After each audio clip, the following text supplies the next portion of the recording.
ஆண்டவர் இயேசு கிறிஸ்துவில் என் பிரியமான சகோதர சகோதரிகளே, இன்றைக்கு ஜூலை மாதம் 22ஆம் தேதி தூய மகதலா மரியாவின் விழாவை கொண்டாடுகின்றோம்.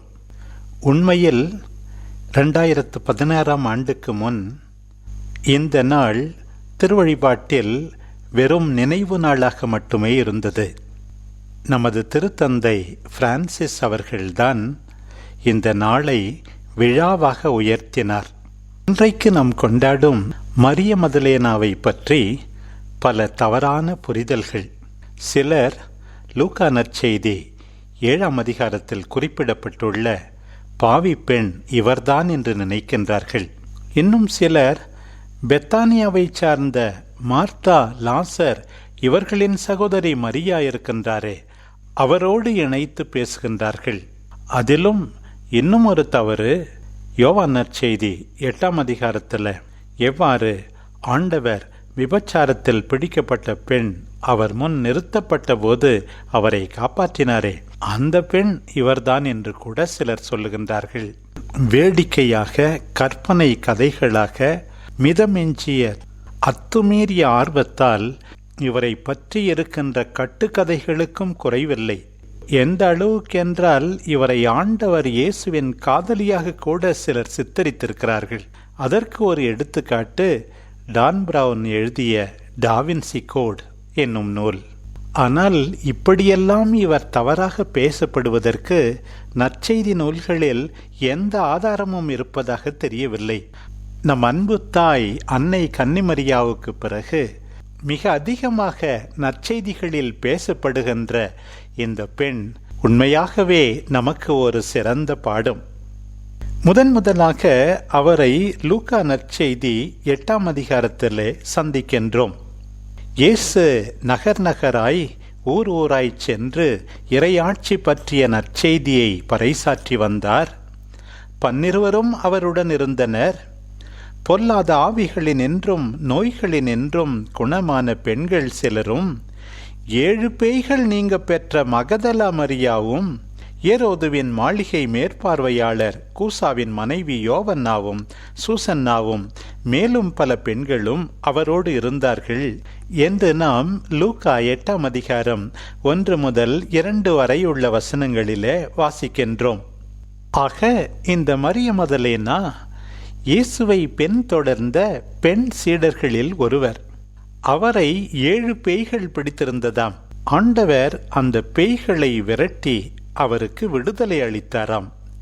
இதுதான் மரிய மதலேனாவின் முதல் அனுபவம்.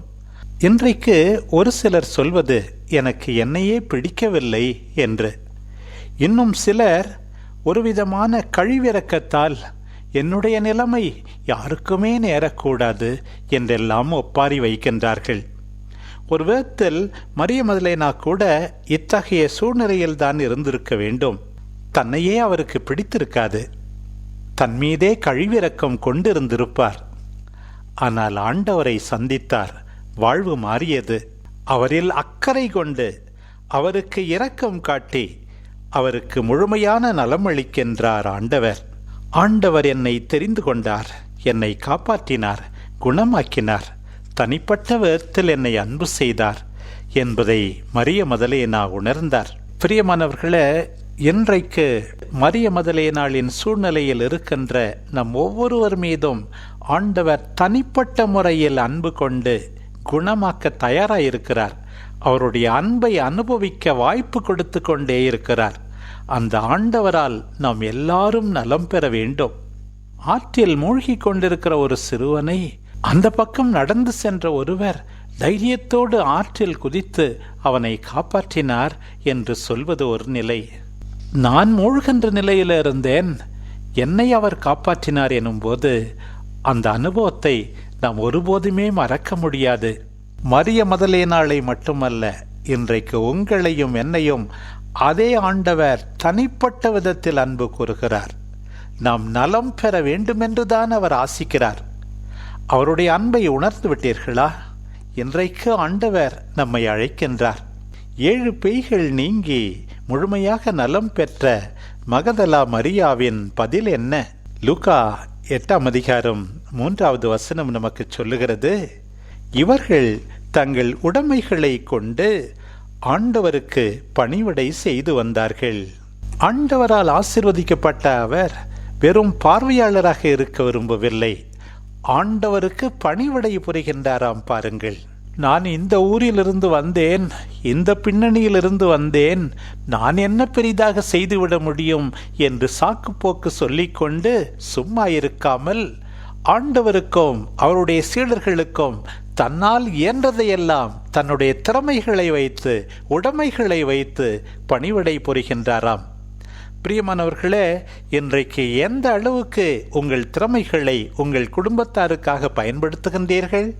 எந்த அளவுக்கு உங்கள் உழைப்பை, நேரத்தை திரு அவைக்காக, உங்கள் பங்கு குடும்பத்துக்காக தாராளமாக தர தயாராயிருக்கிறீர்கள் என்று கேட்டு பார்க்க வேண்டும். நாம் ஒன்றும் மிகப்பெரிய திறமை இல்லாதவர்களாக இருக்கலாம். சாதாரண பின்னணி, நம்முடைய பலகீனம் எல்லாம் நம்மை அமுக்குவது போல உணரலாம். எபிரேயருக்கு எழுதப்பட்ட திருமுகத்தில் சொல்லப்பட்டிருக்கிறது, 5ஆம் அதிகாரம் 1 முதல் 3 வரையுள்ள வசனங்களிலே, தலைமைக்குரு ஒவ்வொருவரும் மனிதர்களிடமிருந்துதான் தேர்ந்தெடுக்கப்படுகின்றார், அவரும் வலுவின்மைக்கு ஆளாகி இருக்கின்றார். உண்மைதான். அவ்வாறு வலுவின்மைக்கு அவர் ஆளாகி இருப்பது அறியாமையில் இருப்போருக்கும் நெறி தவறி நடப்போருக்கும் பரிவு காட்ட அவருக்கு துணை செய்கிறது.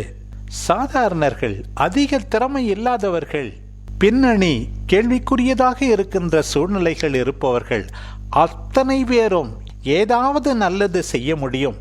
தூய யாக்கோபு கூறுகின்றார் 4ஆம் அதிகாரம் 17வது வசனத்தில், நன்மை செய்ய உனக்கு தெரிந்திருந்தும் நீ அதை செய்யாவிட்டால் அது பெரிய பாவம் என்கின்றார். பிரியமானவர்களே, தன்னிடம் உள்ளதை வைத்து நல்லது செய்த மகதலா மரியா நம் எல்லாருக்கும் ஒரு சிறந்த பாடம். மீண்டுமாக மரிய மதலேனாவை ஆண்டவரின் பாடுகளின் போது சந்திக்கின்றோம்.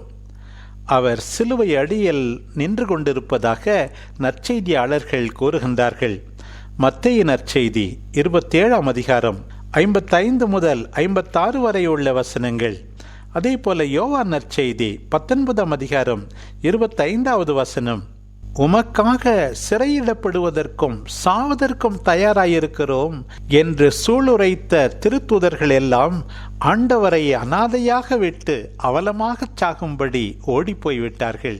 ஆனால் இந்த மகதலா மரியாவின் துணிச்சலை பாருங்கள். இறுதி வரை பிரமாணிக்கமாக ஆண்டவரை பின்தொடர்கின்றார். ஆண்டவருடைய இக்கட்டான சூழ்நிலையில், மிக துயரமான நேரத்தில் உடன் இருக்கிறார். அதிலும் முக்கியமாக மத்தேயு நற்செய்தி 27ஆம் அதிகாரம் 61வது வசனத்தை வாசித்து பாருங்கள். அரிமத்தேயா யோசேப்பு ஆண்டவரை அடக்கம் செய்தார். மகதலா மரியாவும் மற்றொரு மரியாவும் கல்லறைக்கு எதிரே அப்படியே உட்கார்ந்திருந்தார்களாம். ஒரு அடக்கத்திற்கு போகும்போது எப்போது கல்லறை குழியிலே மண்ணை போட்டுவிட்டு வரலாம் என்று நினைக்கின்ற கூட்டத்தினர் மத்தியில், அடக்கம் முடிந்த பிறகும் கல்லறைக்கு எதிரே மௌனமாக உட்கார்ந்து கொண்டிருக்கிற அந்த மகதலா மரியாவின் அன்பை நினைத்து பாருங்கள். அடக்கம் செய்யப்பட்ட ஆண்டவர் வெற்றி வீரராய் உயிர்த்தார். அவர் உயிர்த்து விட்டார் என்று இன்னும் மகதலா மரியாவுக்கு தெரியாது.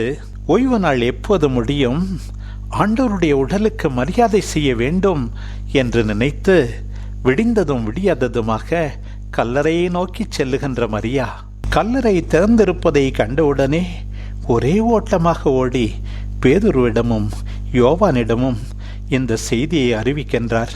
ஆண்டவரை யாரோ எடுத்து கொண்டு போய்விட்டனர் என்று புலம்புகின்றார். பேதுருவும் யோவானும் கல்லறைக்கு சென்றார்கள். காலியான கல்லறையை கண்டு யோவான் நம்பினார். பிறகு அங்கிருந்து சென்றிருக்க வேண்டும். மரியா, அவர்களிடம் சொல்லிவிட்டோம், நம் வேலை முடிந்தது என்று இல்லாமல் மீண்டுமாக கல்லறைக்கு வந்து அழுது கொண்டிருக்கிறார். முதலில் வான தூதர்களை பார்க்கிறார். அவர்களிடமும் ஆண்டவருடைய உடலை யார் எடுத்தனரோ தெரியவில்லை என்று கூறுகின்றார். அந்த நேரத்தில் அங்கே தோன்றிய உயர்த்த ஆண்டவரை தோட்டக்காரன் என்று நினைத்து கொண்டு, நீர் அவரை எடுத்து கொண்டு போயிருந்தால் எங்கே வைத்தீர் சொல்லும் என்று அழுது கொண்டே சொல்லுகின்றார். இறந்த ஆண்டவரின் உடலாக இருந்தால் என்ன, பரவாயில்லை, அவர் கூட தான் இருக்க வேண்டும் என்று ஆர்வத்தோடு அவரை தேடி வருகின்ற அவருடைய ஏக்கத்தை பாருங்கள், தாகத்தை பாருங்கள். இன்றைக்கும் கூட எத்தனையோ பேர் எதையோ தேடுகிறார்கள், யாரையோ தேடுகின்றார்கள். ஒரு சிலர் தான் உண்மையாகவே இத்தனை நாட்கள் திருப்பலியில் பங்கு பெற வாய்ப்பு கிடைக்கவில்லையே என்று ஏங்கி தவிக்கின்றார்கள். இன்றைய முதல் வாசகம் இனிமை மிகு பாடல் குறிப்பிடுவது போல, இரவு நேரம் படுக்கையில் இருந்தேன், என் உயிருக்குயிரான அன்பரை தேடினேன், தேடியும் அவரை நான் கண்டேன் அல்லேன் என்கின்ற மனநிலை மகதலா மரியாவுக்கு. இன்றைய பதிலுரை பாடல் ஒவ்வொரு ஞாயிற்றுக்கிழமையும் எங்களுடைய காலை ஜெபமாக அமைகின்றது. கடவுளே, நீரே என் இறைவன், உம்மையே நான் நாடுகிறேன். என் உயிர் உம்மீது தாகம் கொண்டுள்ளது. நீரின்றி வறண்ட தரிசு நிலம் போல என் உடல் உமக்காக ஏங்குகின்றது. நான் படுத்திருக்கையில் உம்மை நினைப்பேன், ராவிழிப்புகளில் உம்மை பற்றியே ஆழ்ந்து சிந்திப்பேன். ஏனெனில் நீர் எனக்கு துணையாயிருந்தீர். உம் இறக்கைகளின் நிழலில் மகிழ்ந்து பாடுகின்றேன். நான் உம்மை உறுதியாக பற்றி கொண்டேன். உமது வலக்கை என்னை இறுக பிடித்துள்ளது என்கின்றார் திருப்பாடல் ஆசிரியர். பிரியமானவர்களே, இப்படி மகதலா மரியாவை போல ஆண்டவரை நாம் தேட வேண்டும். தேடினால் நிச்சயமாக ஆண்டவரை கண்டடைவோம். மரியே என்று பெயர் சொல்லி அழைத்த ஆண்டவர் நம் அனைவரையும் பெயர் சொல்லி அழைப்பார். நல்ல ஆயன் தன் ஆடுகளை பெயர் சொல்லி கூப்பிடுகிறார். அந்த ஆடுகளும் அவருடைய குரலை அடையாளம் கண்டுகொள்கின்றன.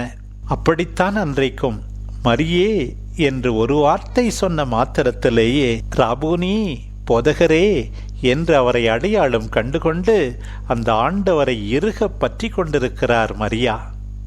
என்னை இப்படி பற்றி கொள்ளாதே, நான் என் தந்தையிடம் இன்னும் செல்லவில்லை. நீ என் சகோதரர்களிடம் சென்று அவர்களிடம் என் தந்தையும் உங்கள் தந்தையும் என் கடவுளும் உங்கள் கடவுளுமானவரிடம் செல்ல இருக்கிறேன் எனச் சொல் என்று அவரை அனுப்புகின்றார். அப்போஸ்தலா அப்போஸ்தலரும் என்பது போல அப்போஸ்தலர்களுக்கு அப்போஸ்தலராக ஆண்டவர் அவரை அனுப்புகின்றார். நான் ஆண்டவரை கண்டேன் என்று சீடரிடம் அவர் மகிழ்ச்சியின் செய்தியை, உயிர்ப்பின் செய்தியை அறிவிக்கின்றார். பிரியமானவர்களே, எத்தனை பாடங்கள் இந்த மகதலா மரியாவிடமிருந்து. ஆண்டவரிடம் வருவது, அவரால் நலம் பெறுவது, நம்மிடம் உள்ளதை வைத்து அவருக்கு பணிவிடை புரிவது, கடைசி வரை அவரை பின்பற்றுவது, அவரை ஆர்வத்தோடு தேடுவது, அவருடைய குரலை அடையாளம் கண்டுகொள்வது, அவரால் அனுப்பப்பட்டு நம்முடைய குடும்பத்தாருக்கு, உற்றார் உறவினர்களுக்கு, நண்பர்களுக்கு, உலக அனைத்திற்கு நான் ஆண்டவரை கண்டேன் என்று வாழ்வாலும் வார்த்தையாலும் அறிக்கையிடுவது. இதுதான் சீடத்துவ வாழ்க்கை. இந்த மகதலா மரியாவை போல நாமும் நல்ல சீடராக வாழ வேண்டுவோம். ஆமென்.